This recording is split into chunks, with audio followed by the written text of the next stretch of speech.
Desde el punto de vista académico estamos hablando del profesor catedrático de Fisiología de la Universidad de Valencia, ex decano de la Universidad de Valencia, además miembro de la Real Academia de Valencia. Esto solo de la parte académica, pero lo califica la charla de hoy como ponente su trabajo investigador.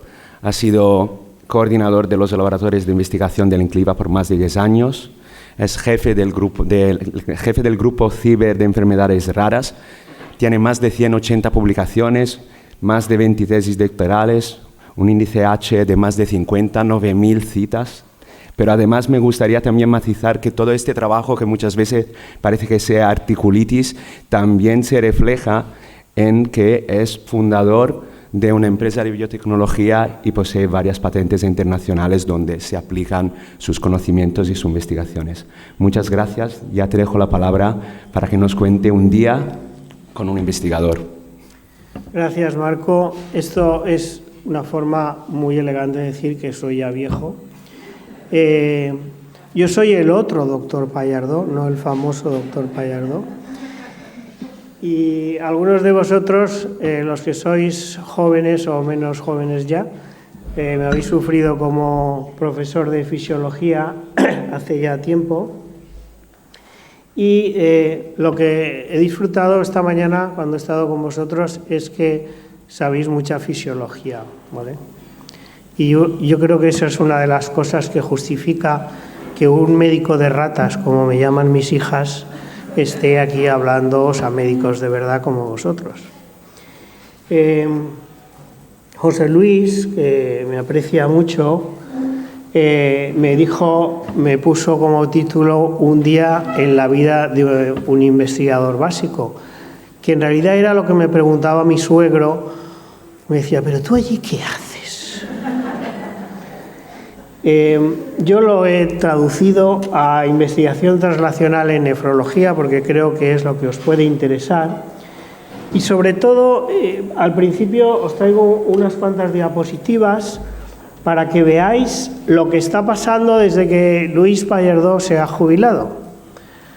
Que hay un envejecimiento de los nefrólogos que hacen investigación y que cada vez la cantidad de médicos que hacen investigación básica en temas de nefrología está disminuyendo. Por eso José Luis tenía mucho interés en que viniera a hablaros. Esto es sacado del artículo anterior que os presento. La cantidad relativa de médicos que están como investigadores ya establecidos principales en proyectos de investigación nefrológica está disminuyendo alarmantemente. Esto ocurre en Estados Unidos, mientras que está aumentando el de biólogos o bioquímicos que hacen investigación básica en nefrología, porque hay un campo, sois de las especialidades médicas en las cuales hay fronteras por conquistar, muchas fronteras por conquistar, y eso estoy seguro que vosotros sois conscientes en el día a día de vuestra profesión. Cada vez hay más biólogos que trabajan en temas de investigación. Este es otro estudio en el cual pues, presenta y vuelve a decir lo mismo, que en los últimos 30 años la cantidad de médicos que son investigadores principales en temas de investigación en riñón en general, pues ha disminuido. Y yo creo que estamos en el momento adecuado y por eso esta charla está fundamentalmente dedicada a vosotros, los que pues estáis haciendo la residencia o sois adjuntos jóvenes y tenéis todavía un futuro muy prometedor por delante. Es el momento en el cual hay que redefinir la fuerza de trabajo de la especialidad y enfocaros en nuevos objetivos. Esto es un esquema clásico de la investigación en medicina. La investigación, sabéis que en medicina se divide en dos grandes grupos, la primaria y la investigación secundaria, que son los metaanálisis y los estudios de revisiones sistemáticas o no sistemáticas. Y pues hemos oído algunas revisiones muy chulas, ¿no?, sobre temas específicos de interés para vosotros. Y luego, pues las tres grandes ramas de la investigación primaria, que es la básica, la clínica y la investigación epidemiológica. Hoy a última hora, por ejemplo, vendrá a hablaros mi amigo Óscar Zurriaga sobre temas de epidemiología en nefrología. Centrándonos en la parte de investigación médica, pues hay tres partes fundamentales: la básica, la clínica y la translacional. Yo estaría aquí fundamentalmente en la básica y en la translacional, y vosotros estáis, y hoy hemos oído ejemplos preciosos, en la investigación clínica. Pero tenéis que ser conscientes que vosotros que estáis aquí, o vosotras que estáis aquí, tenéis un hilo directo o tenéis un feedback. Aquí hay una retroalimentación. Acordaos cuando os explicaba la retroalimentación positiva y negativa en fisiología, pues una retroalimentación continua entre la investigación básica y la investigación clínica, porque eso es la investigación translacional, ese puente entre las dos investigaciones. El intercambio de ideas entre los investigadores básicos y los investigadores clínicos es fundamental, porque las ideas, porque los problemas los veis vosotros, no los vemos nosotros con las ratitas o las celulitas, los veis vosotros. Y es muy importante que esta flecha sea lo más activa posible y que os desplacéis, nos desplacemos de unos lugares a otros. Por eso, aunque vosotros os movéis como pez en el agua en esta parte de aquí, pues yo os voy a contar brevemente, algunas cosas interesantes que creo os pueden interesar en la parte esta de aquí, donde yo trabajo. Entonces, vamos a hablar de algunas de las técnicas, porque el doctor Gorriz me pidió que os hablara un poquito de las técnicas que utilizamos en el laboratorio para que veáis el potencial, para que veáis que muchas de las cosas que os leéis en los papers, en los artículos científicos, las estamos haciendo en un laboratorio que está a 3 minutos andando muchas veces de vuestro servicio, de donde estáis en el hospital. Bueno, las técnicas básicas hay de muchos tipos y pues las he dividido aquí. Por un lado, las técnicas analíticas, las de biología celular, las de biología molecular y luego los modelos de enfermedad, que aquí os voy a poner un ejemplo porque no vamos a entrar en todos ellos. Cuanto a técnicas analíticas, las técnicas analíticas trabajáis con ellas todos los días cuando estáis mandando exploraciones al laboratorio de vuestro hospital. Técnicas de colorimetría, de espectrofotometría, ELISAs a tutiplén. Cada vez más se está introduciendo la espectrometría de masas. Aquí en la Comunidad Valenciana ya tenemos algún hospital que tienen espectrómetros de masas y es una técnica que se va a imponer porque es mucho más exacta que los ELISAs y a largo plazo mucho más barata que los ELISAs y más fiable.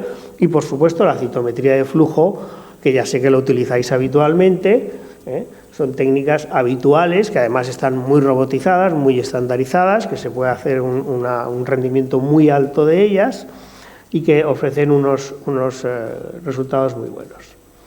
Y luego ya tenemos técnicas que ya son más del artesano, ¿no? Del relojero que está ahí arreglando su aparatito, ¿no? Esto ya lo hacemos nosotros más. Por supuesto son técnicas que se utilizan en patología. Los profesionales de anatomía patológica pues trabajan mucho sobre ellas.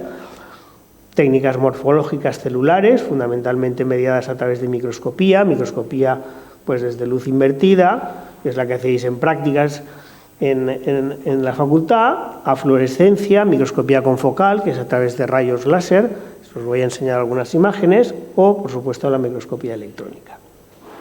Luego las técnicas de fraccionamiento subcelular, que eso son fundamentalmente para investigación, para aislar mitocondrias, para aislar núcleos, membranas, distintos compartimentos celulares con mucha pureza y que se pueden ser de gran interés. Y por supuesto, y luego hablaremos de ellas en más detalle, las células en cultivo. Y luego las técnicas de biología molecular, que han sufrido una explosión en los últimos 30 años, una verdadera explosión, que se pueden dividir en varias partes. Por un lado, las técnicas para expresión de clones, las técnicas de transfección, es decir, tú coges un virus, recortas en ese virus y pones en la secuencia de ADN que tú quieres y luego puedes hacer crecer en una levadura ese gen muchísimas veces, muchísimas copias. Bueno, pues esas técnicas de transfección y de lo que se llama edición del ADN es donde, si recordáis aquella charla tan chula que tuvimos online con Francis Martínez Mójica, que fue mediada a través del interés, porque no sabéis, José Luis, cuando quiere conseguir algo, hasta que no la mata, no la deja, hasta que conseguimos pillar a Martínez Mójica y nos dio la charla. Que creo que fue muy reveladora, una técnica revolucionaria porque es muy exacta para editar ADN. Y luego las técnicas que utilizáis también mucho, las técnicas de PCR y sobre todo, más específicamente, las de valoración, las de real-time PCR o de PCR cuantitativa, en la cual puedes saber detectar el ARN mensajero y valorar la cantidad que tienes de ese RNA mensajero. Y luego las técnicas de electroforesis, que también se utilizan en diagnóstico, pero fundamentalmente son técnicas de investigación, donde destacan las técnicas de Western blot, Southern blot y Northern blot. Ahora hablaremos un poquito de ellas. Y por último, la secuenciación de grandes cantidades de ADN o ARN o proteínas. Las de secuenciación para saber cuál es el ADN, el gen o la proteína, la secuencia de aminoácidos de la proteína. Estas son las diferencias entre lo que solo habréis oído alguna vez en algún paper, lo que es un Northern, un Southern o un Western. Básicamente los Western son de proteínas, los Northern básicamente de ARN y los Southern de ADN. Todas son técnicas mediadas en que en un campo eléctrico pues migran en el campo eléctrico las distintas moléculas. Hay que hacer un aislamiento previo, que muchas veces es bastante costoso. Todas en material pues es o nylon o nitrocelulosa. Y en el caso de los Western blot se hace a través de anticuerpos, y en el caso de los Southern y Northern pues se hace a través, como ahora veremos, de distintas sondas. Este es el caso del Northern blot, en el cual se aísla el ARN. Esto es lo que se ve, las secuencias del ARN, distintas muestras. Es decir, tú puedes saber cuál de estas partes del ARN es lo que estás aislando y visualizando. Aquí tienes el Southern blot, que es parecido, pero normalmente es para ADN, con las autorradiografías que salen. Se imprime en una matriz de una radiografía. Y luego el Western blot, que es el más utilizado en investigación, que es una cubeta con la que se hace la electroforesis y mediante anticuerpos marcados normalmente por fluorescencia, pues puedes saber las proteínas, distintas proteínas, y dependiendo de los anticuerpos que utilices, pues puedes aislar distintos. Eso se puede recortar, llevarlo a secuenciar y saber exactamente la proteína de que estás hablando si no la conoces bien o el anticuerpo no te la detecta bien. Otra técnica muy utilizada que cada vez estáis viendo más en los artículos científicos es las técnicas de CGH.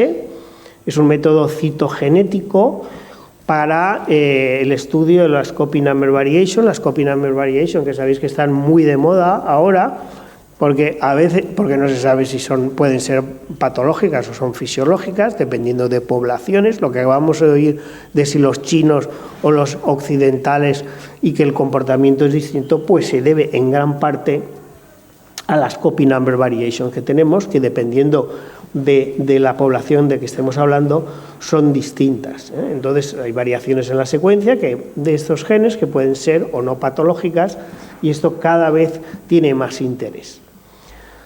Pero aquí no se acaba la historia, por desgracia, porque ahora, mediante las técnicas de alto rendimiento, hemos llegado a lo que se llaman las ómicas. ¿Las ómicas qué es? Pues las técnicas ahora son tan potentes que tú puedes hacer el metaboloma de un tejido o el metaboloma de una enfermedad determinada. Es decir, qué metabolitos cambian mediante técnicas fundamentalmente de espectrometría de masas, qué metabolitos cambian en un grupo poblacional debido a una enfermedad determinada. Lo mismo para proteómica, Es decir, el proteoma, incluso cómo interrelaciona una proteína con otras proteínas de su alrededor, y se hacen mapeos de esto se puede hacer también a nivel celular. Transcriptómica, es decir, cómo se expresan el ARN de esas proteínas. La epigenómica, que es un tema apasionante y en el cual está spin-off que tenemos nosotros. Nosotros tenemos un spin-off que se llama EpiDisease, que es para el diagnóstico mediante técnicas mediante biomarcadores epigenéticos, microRNAs fundamentalmente, o metilaciones del ADN, podemos utilizarlo como biomarcadores tempranos de una enfermedad. Y por supuesto la genética, pero ahora con técnicas de alto rendimiento, con costes muy baratos, en los cuales se pueden hacer screenings de población con resultados muy interesantes. Bueno, pues todo esto es presente, no es futuro. Esto es presente y técnicas que ya se están utilizando ahora, se están publicando con estudios interesantísimos. Por eso ahora la nota de entrada para los grados en la universidad ya no es medicina, es la doble titulación de matemáticas y informática.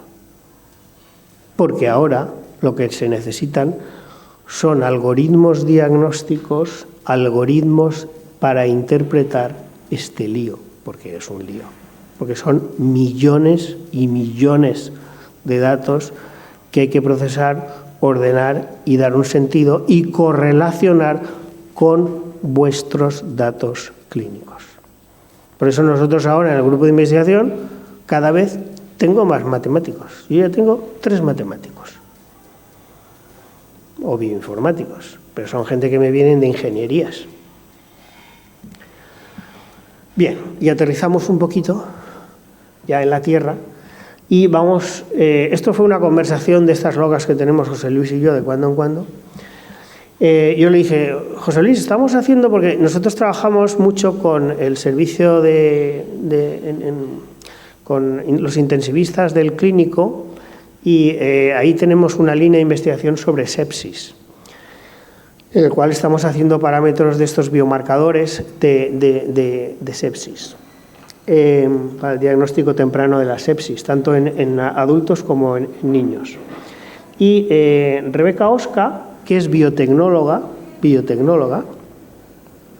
pues estábamos interesados en hacer organoides de riñón por el problema de la sepsis, de las complicaciones renales de la sepsis. Y gracias a José Luis, con la colaboración de la doctora Nuria Montserrat del IBEC y la Sociedad Valenciana de Nefrología, pues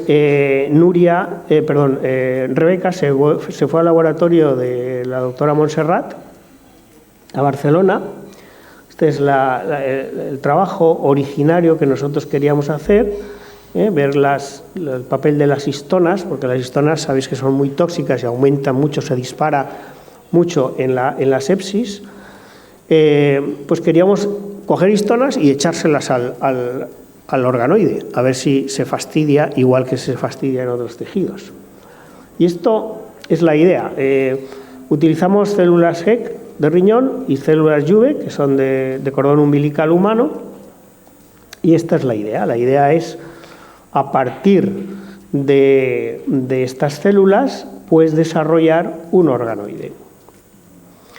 El proceso para generar el organoide se desarrolla a partir de aproximadamente inicialmente de 16 días y empieza con un cultivo en 2 dimensiones, un cultivo habitual, y empieza a partir del día -5 a partir de células IPS, de células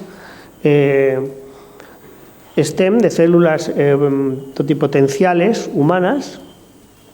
A partir de ahí las diferenciamos en células renales hasta el día 0 y a partir del día 0 empiezan a crecer, se le ponen factores de crecimiento y se desarrolla una estructura tridimensional que es el organoide en cultivo, y a partir del día 8 comienza a desarrollarse una nefrogénesis, como ahora veréis.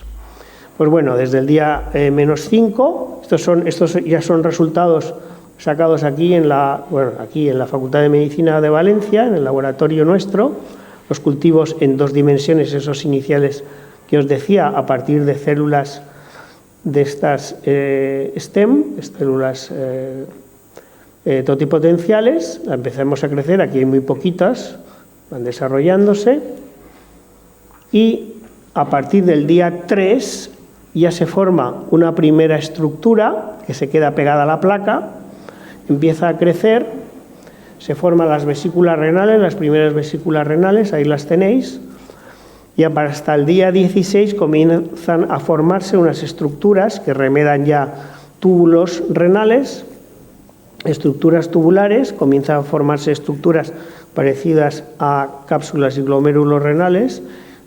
Aquí el día 12 ya se produce una incipiente formación de los primeros glomérulos renales. Esto lo hemos hecho estos últimos días. Estas fotos tienen 2 semanas. Y esto es hasta lo que hemos llegado, hasta el día 16, donde se forman estructuras ya que remedan estructuras tubulares y glomerulares renales. Como que se ponen 2 núcleos, se ponen 2 organoides en cada uno de los pocillos de cultivo tridimensional, pues hemos visto que están interaccionando entre ellos.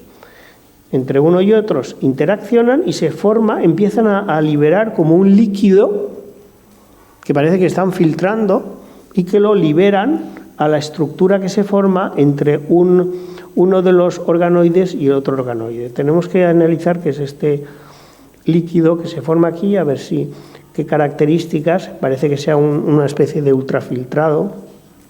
Vamos a estudiarlo también. Por lo tanto, nosotros ahora estamos aquí, estamos en esta fase del proceso.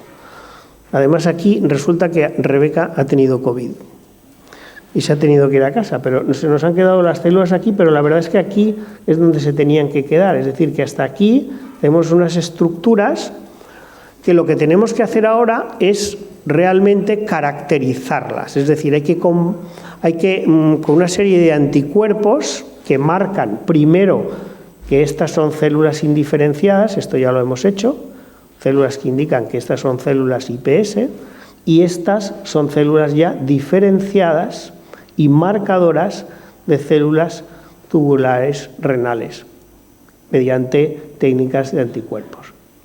Y lo que queremos hacer a continuación, esto es un equipo que tenemos en la Unidad Central de Investigación de la Facultad de Medicina, que es una impresora 3D. Estas impresoras funcionan con lo que se llaman biotintas. Biotintas que son células. Entonces, igual que las impresoras 3D que a lo mejor tenéis en casa, en vez de tirar plástico y hacerte pues una figurita o lo que quieras, pues lo que te hacen es una matriz extracelular de colágeno, algún tejido proteico o alguna estructura proteica, y sobre ellas se puede formar el conjunto del orgánulo. ¿Y para qué nos puede servir esto? Pues esto puede servir para testar fármacos y para generar biomodelos que podrían ser utilizados. Y este es el objetivo final. Es decir, lo que nos gustaría hacer es, esto sí que es ya el futuro, o lo que se pretende hacer, o que se está empezando a hacer en otras patologías también, en otras especialidades, a partir del paciente, sacarle células, normalmente mediante una biopsia de piel, también se puede hacer a partir de células de la sangre, y a partir de esas células, que podrían ser fibroblastos de piel, las desdiferenciamos. Es decir, un fibroblasto lo puedes desdiferenciar a IPS. Esa IPS de ese paciente que tiene un genoma con una mutación, con un daño, con una patología, mediante técnicas de CRISPR-Cas, lo editas, lo reparas, el ADN, y lo diferencias de nuevo a células que formen organoides. Eso sería el futuro. Esos organoides se implantarían en el paciente. Pero está claro que eso es a largo plazo, no lo podemos hacer en la actualidad. Lo que sí que podemos hacer es generar organoides mediante células IPS de cualquier tejido y a partir de ahí pues hacer un screening de fármacos, la eficacia de los fármacos, evaluación de toxicidad de fármacos o clinical trials en un organoide que es mucho más barato, obviamente, o sería un paso previo para optimizar luego los ensayos clínicos de fase 1 y fase 2 que se tuvieran a hacer en pacientes. Y, por tanto, mejorar claramente la terapéutica renal de estos pacientes.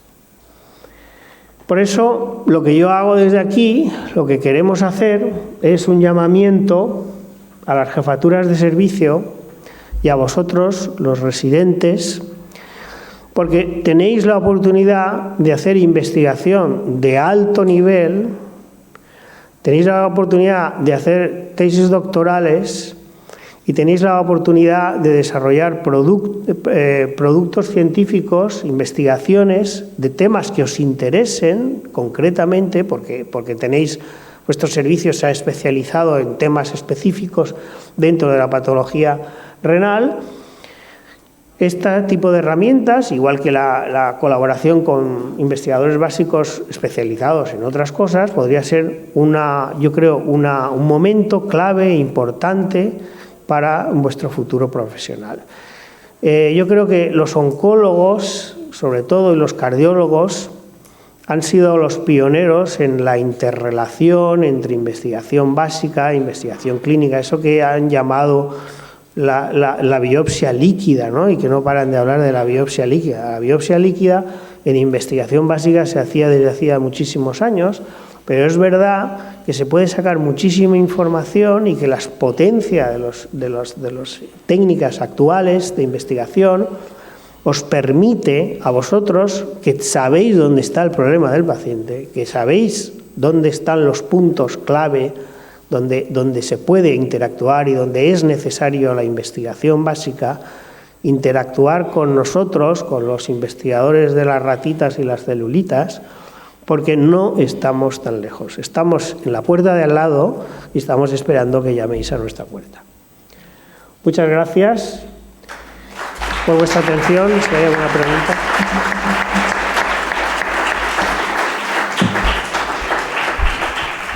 Muchas gracias, Federico. Abrimos un turno de preguntas. Luis Pallardo. Mientras alcanza el micrófono, me gustaría recordar que la charla de que estamos hablando sobre CRISP del profesor Mojica está en el canal YouTube de la Sociedad y recomiendo a todos que lo veáis. Bueno, muchísimas gracias, Federico, por esta charla tan sugerente, tan motivadora.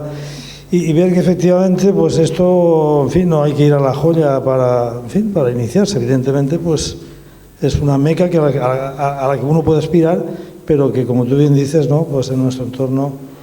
Entonces, probablemente una de las dificultades fundamentales es que la nefrología es una especialidad muy demandante, de tal manera que ya ha habido en el pasado voces, iniciativas que reivindicaban que, al igual que, por ejemplo, la cardiología tiene un 5º año de residencia, no sé si oncología también es el caso, no lo sé. Sí. Podría ser también, ¿no? Lo digo porque puede ser sintomático lo que hayas señalado estas dos especialidades. Y es una, pues esta iniciativa, desgraciadamente... Lo he dicho con toda la mala intención. Ya, no. Con toda la mala intención. Es que efectivamente, desde la Sociedad Española de Nefrología, y ha intentado a nivel de ministerio, porque el problema, yo sabía, bueno, ¿cómo encajamos que los pacientes de nefrología, que los nefrólogos nos aproximemos, por ejemplo, al laboratorio? Y bueno, pues está claro, el doctor Gorri nos decía ayer que tenemos un excedente de dinero, lo cual significa que cuando uno acabe el R4 de nefrología, pues puede hacer un R5 en el laboratorio. Pero ese no es el camino. Yo creo que efectivamente el contacto del residente de nefrología con la básica tiene que ser desde el very beginning, es decir, igual que uno lo mandan a rotar por medicina interna de R1 porque el nefrólogo necesita una formación intensa y rotará por neurología y neumología porque necesitamos los nefrólogos esta aprehensión un poco integral. Los 5 años de residencia son imprescindibles para ir a esa meta. ¿Qué estoy diciendo?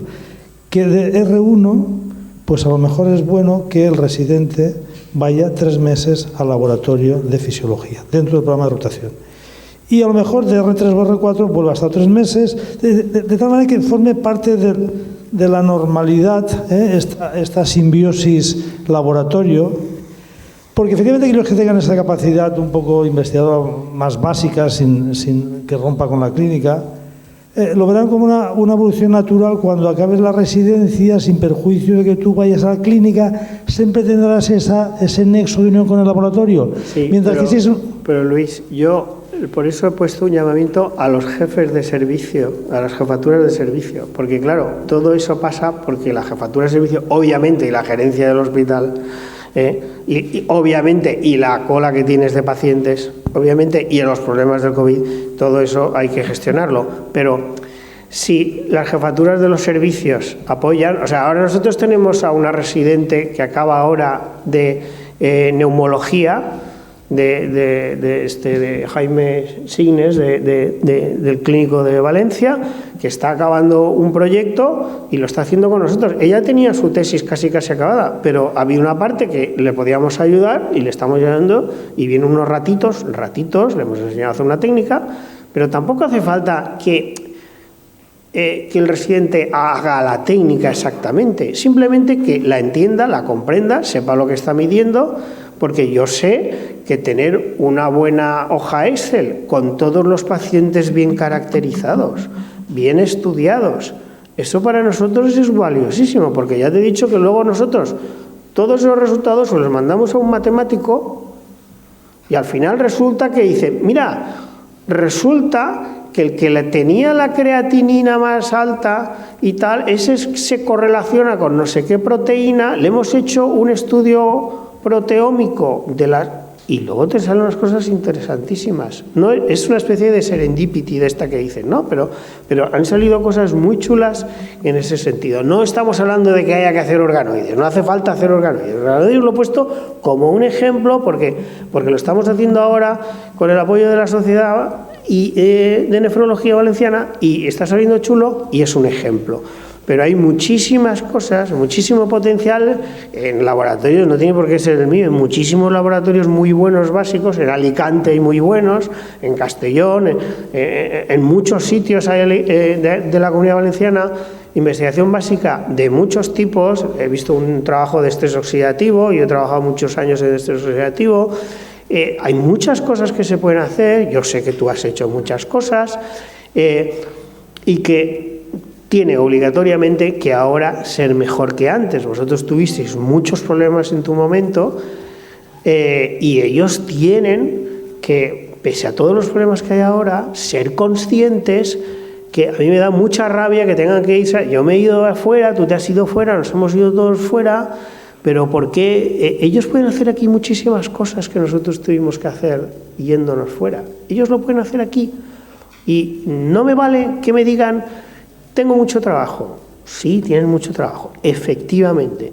Pero si tu jefe te lo permite y te ayuda, y eso es la obligación del jefe, ayudarlos, yo creo que se pueden hacer ellos pueden hacer muchísimas más cosas de las que hicimos nosotros y mucho mejores. Sí, lo que me decía yo es que efectivamente romper los compartimentos estancos, que a veces nos desenvolvemos, ¿no?, los clínicos y los básicos, y ver desde la etapa precoz de la residencia, que ya lo sabemos, a lo mejor el mensaje le llega a un 5% pues ese 5% que efectivamente vaya creando un poco escuelamente.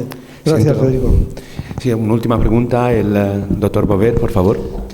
Quizá me haya contestado con esta última intervención, pero le iba a decir que estoy absolutamente de acuerdo con la necesidad, de alguna manera, en investigación básica, de la interacción estrecha con el clínico. Pero cuando ha comentado el que ahora se necesitan biólogos, los médicos, acceder a todas estas técnicas es extraordinariamente difícil, pero está muy bien lo que comentaba usted de que al menos comprenderlas.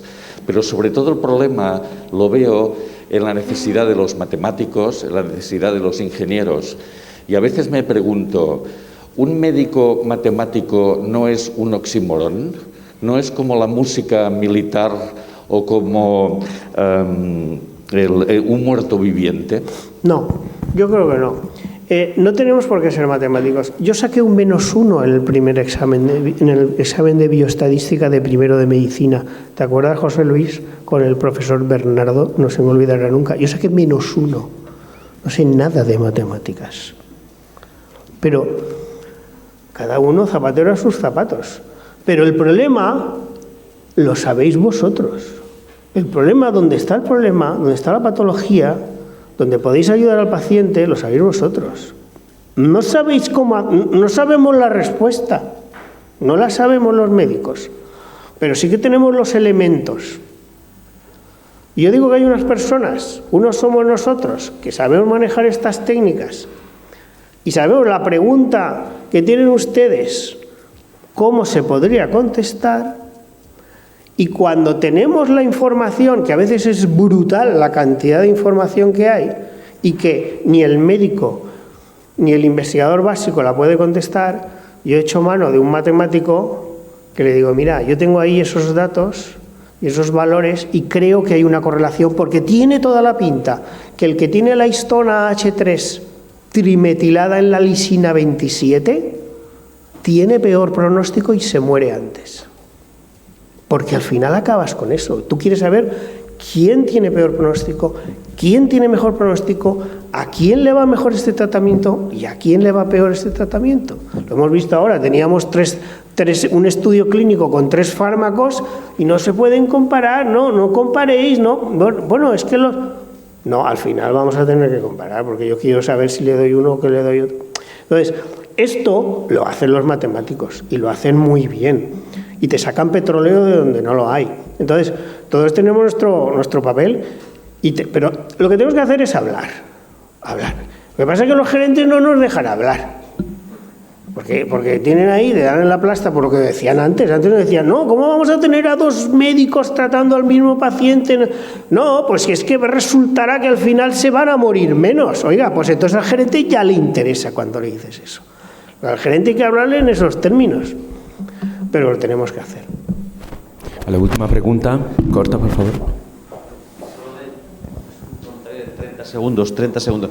Simplemente agradecer a Fede lo que se ha hecho, que veamos que no es tan complejo, que Núria Montserrat estuvo en La Joya con Ipsizúa, lo trajo a Barcelona y nosotros de Barcelona lo hemos traído a casa. Entonces simplemente animo a la gente joven, a los jefes de servicio que permitan a su gente ese tiempo, y que comento que había una actividad que se paró por COVID, que la Sociedad Valenciana de Nefrología organizaba un día entero en el laboratorio de tanto Fede Pallardó o como de algún otro centro, ya sea Castellón o Alicante, para que los residentes en ese día conozcan un poco la situación, conozcan esta técnica in situ y luego a ver si se animan. Os informo que en relativamente poco tiempo informaremos de esta actividad y que por favor, el que quiera voluntario que se ponga, porque imaginaos el potencial de trabajar en estos microriñones que ya tienen efecto, analizar efecto de fármacos. No se trata de un ratón que hay que sacrificarlo a las 6 semanas o meses, se trata de que unos microriñones entre 18 y 28 días ya tienes un microriñón y puedes hacer 200 microriñones en un mes. Es absolutamente apasionante. Gracias, Fede. Muchas gracias. Le dejo palabra a la próxima mesa.